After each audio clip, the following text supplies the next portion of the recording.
Welcome to Robin Hood Bricks. Today we're going to be looking at the Grand Emporium and Casino modular building. Hi everyone, I'm really excited today because we're going to be putting in our first modular building. This is my Grand Emporium and Casino. Obviously it's based on set 10211, the Grand Emporium, but it's also got an additional floor at the top, and that's where the Brick Nottingham Casino is. We'll take a look at that in a lot more detail later, but first let's check out some of the details around the outside and the street level. Most of the outside will be very familiar to you. I've added a traffic light with crosswalk sign. It's pretty standard format.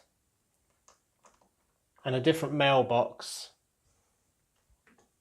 using the sticker from set 60100. And if it's a mailbox, it's got to have a letter inside.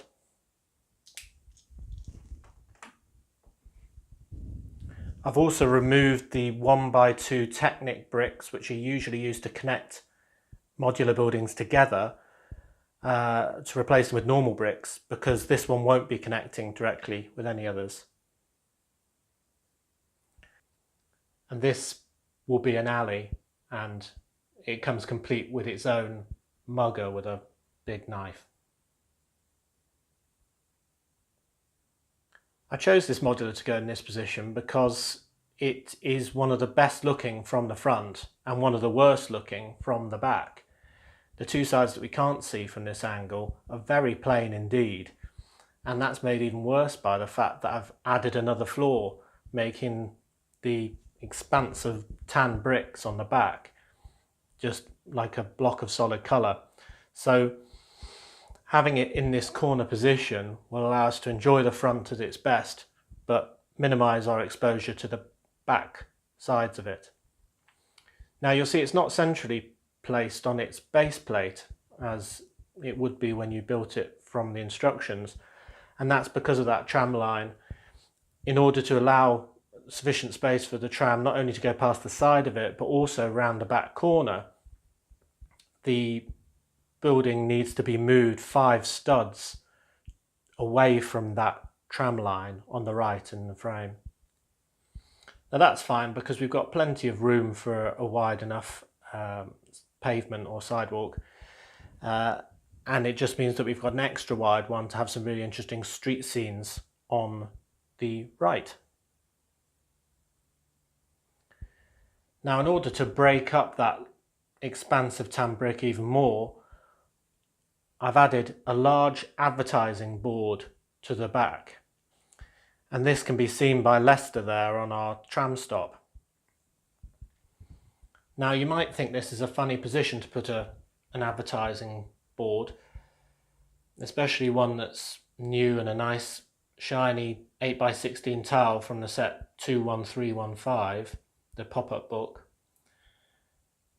But wait till we've got the GoPro attached to the tram and it's looking inwards into the room, then you'll be able to see a lot more aspects of the Lego room from a lot more different angles, and having advertising on the sides of buildings will be very accurate to real life and very appropriate indeed. So before we move on to the casino, we should look at the real new floor. The casino occupies the original building's top floor, and an additional middle floor had to be added.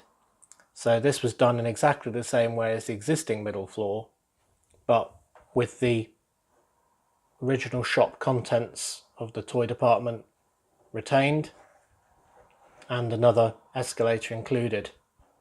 This floor also has the lovely Once Upon a Brick 8x16 advertising hoarding that we saw from the tram stop. It also, interestingly, has the dark green windows. This is so all the floors of the shop retain a similar look whereas the casino has gone for black frames on the windows. This is due to the extreme cost of buying dark green window frames. To buy a whole set for just one floor would cost over £55, whereas using an alternative like I have for the casino in black would cost me more like £4. Quite a difference. At least now all the shop floors have dark green and remain similar, whereas the casino is the only one with different black frames, and it's not that noticeable from the outside, and at least there's a reason for them being different anyway. And so here is the inside of the Grand Casino. I'll give you a quick pass of everything, and then we can look at other aspects in greater detail. So you can see the roulette table there, the card table, and then the cashier around the corner. Let's look at each bit in turn.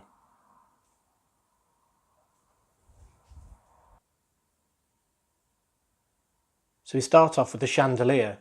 It's from the existing set, but because this is the top floor, it now is part of the casino.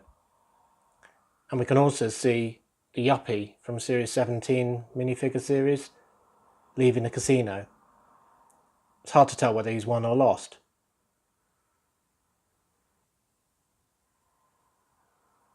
And here are the gaming tables. First of all, we can see a roulette table with working roulette wheel. It's built using a bricks on the side technique, so what you're seeing there with the red and black checkerboard is actually the side of a lot of 1x1 plates with a slightly raised edge being made from brown bricks and modified bricks.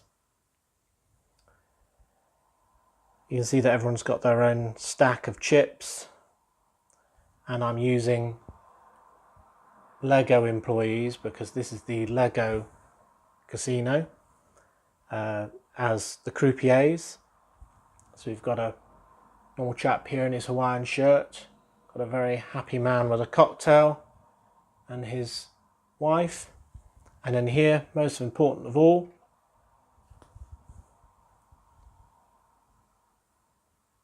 we have Dollar Bill himself.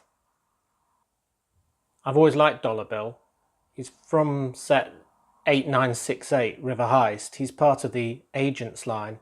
You can see from the emblem on his top pocket that he's part of Dr. Inferno's organisation. And he's got money in his pocket, money in his hand, and even a diamond in his eye.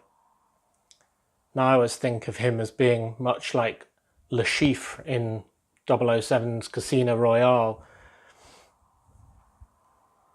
in that he's got to win a lot of money in order for the organisation to be able to exist and do its evil doings.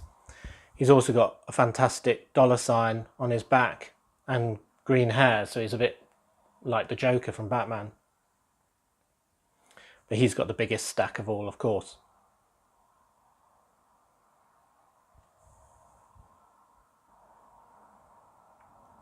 At the back there you can see there's a card table as well. This is also built using a bricks on the side technique, using some modified bricks for the curves.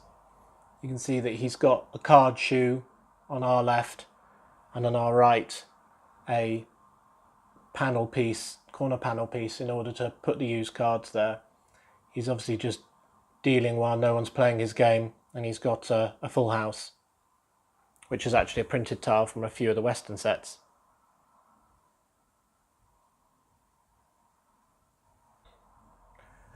We can also see the cashier behind a glass screen.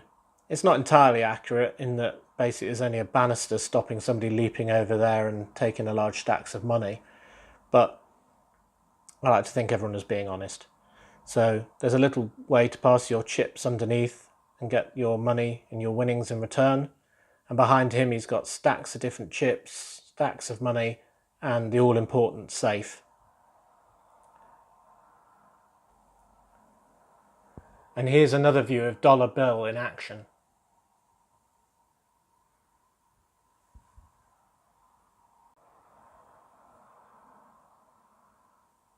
So I hope you enjoyed our tour of the Grand Emporium and Casino. I certainly enjoyed showing you it. There's not a lot there, and unfortunately it's hidden away most of the time, but you can always lift off the roof and have a look. Anyway, we'll leave Dollar Bill and the others to it.